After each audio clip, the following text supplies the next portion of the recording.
కార్మికులకు కనీస వేతనం 26,000 పెంచాలని చెప్పేసి అదేవిధంగా కొత్తగా తీసుకొచ్చినటువంటి 282 జీవో ఏదైతుందో అది 10 గంటలు పెంచుతూ ఈరోజు కొత్త జీవో తీసుకొచ్చింది. దాన్ని వ్యతిరేకిస్తూ ఈరోజు సమ్మె చేయడం జరుగుతూ ఉంది. కాబట్టి 8 గంటల పని విధానాన్ని రద్దు చేస్తూ 10 గంటల పని దినాన్ని పెంచుతూ ఈరోజు జీవో తీసుకొచ్చినటువంటిది సరైనది కాదు. ఆ జీవోని వెంటనే ఉపసంహరించుకోవాలని చెప్పేసి మేము సిఐటిగా మేము విజ్ఞప్తి చేస్తా ఉన్నాం. అదేవిధంగా ఇక్కడ ఉన్నటువంటి ప్రజానీకానికి అనేక భారాలు వేస్తున్నటువంటి పరిస్థితి, వాటిని పెరిగిన ధరలు అన్ని కూడా ఈరోజు తగ్గించాలని అని చెప్పేసి కూడా మేము ఈ సమ్మెలో ప్రభుత్వాలను ఈరోజు హెచ్చరిస్తా ఉన్నాం. అదేవిధంగా కేంద్ర రాష్ట్ర ప్రభుత్వాలు ఈరోజు కార్మికులను కనీస వేతనాలు పెంచకుండా ఈరోజు వాళ్ళకు అనేక భారాలు వేస్తూ ఈరోజు కనీసం వాళ్ళు మరణిస్తే వాళ్ళకు మట్టి ఖర్చులు కూడా 1,50,000 కూడా ఇచ్చే పరిస్థితి లేదు.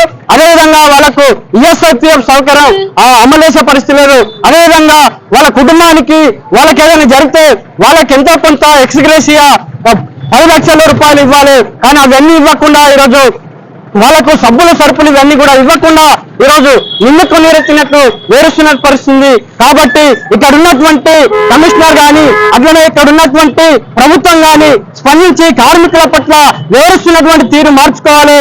ఈరోజు వాళ్ళ కనీస సౌకర్యాలు కల్పించాలని చెప్పేసి మేము ఈ రకంగా డిమాండ్ చేస్తున్నాం. లేని ఎడల పెద్ద ఎత్తున రాష్ట్ర వ్యాప్తంగా దేశవ్యాప్తంగా ఉద్యమాలు ఉధృతం చేయడానికి మేము సిద్ధంగా ఉన్నామని చెప్పేసి ఈ రకంగా డిమాండ్ చేస్తా ఉన్నాం.